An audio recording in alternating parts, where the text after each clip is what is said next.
في ناس حياتهم اتغيرت بسبب صدفة أو إحنا كنا فاكرينها صدفة، بس الصدفة لوحدها عمرها ما بتبني نجاح. لو فاكر إن اكتشاف نيوتن للجاذبية كان بسبب الصدفة، فأحب أقول لك إن قبل نيوتن كان كل يوم في تفاح بيقع على الأرض ومحدش اكتشف الجاذبية، بس عشان نيوتن كان بيحلل كل الظواهر الطبيعية اللي حواليه، فلما وقعت عليه التفاحة اكتشف الجاذبية. ولو فاكر إن قصة هاري بوتر هي الصدفة اللي غيرت حياة جوانا كيرولينج، فأحب أقول لك اقرأ قصة جوانا كيرولينج من أولها. الفرصة ما بتجيش غير للي يستحقها، والصدفة بتجيلك عشان تفتح أبواب جديدة. اوقات بتخليك تكتشف موهبه انت ما كنتش تعرف بيها، واوقات تانية بتخليك تمشي طرق انت ما فكرتش تمشيها قبل كده. بس في الاخر مفيش نجاح بيجي بسبب صدفه بس، استعدادك لاستقبال الفرص والاجتهاد واستمراريه السعي هم اللي بيصنعوا النجاح بجد. يعني لو كان هاري بوتر هو الفرصه اللي جت لجوانا كيرولينج عشان تنجح، فاحب اقول لك ان نجاح جوانا كيرولينج الحقيقي هو استمراريتها في الكتابه. ولو كان هاري بوتر هو النجاح الوحيد اللي عملته، كان مع مرور الوقت هيتنسي ومحدش هيفتكرها بعد كده. ولو نيوتن ما كانش جاهز لاستقبال الفرصه،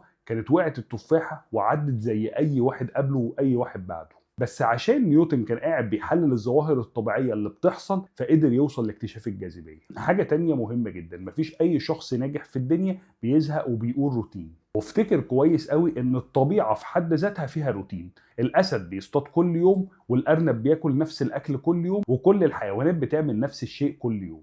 الروتين عمره ما كان عدوك، وأوقات كتير الروتين هيكون صاحبك في رحلة النجاح. بس يا سيدي، وكده يبقى خلص الكلام. سلام.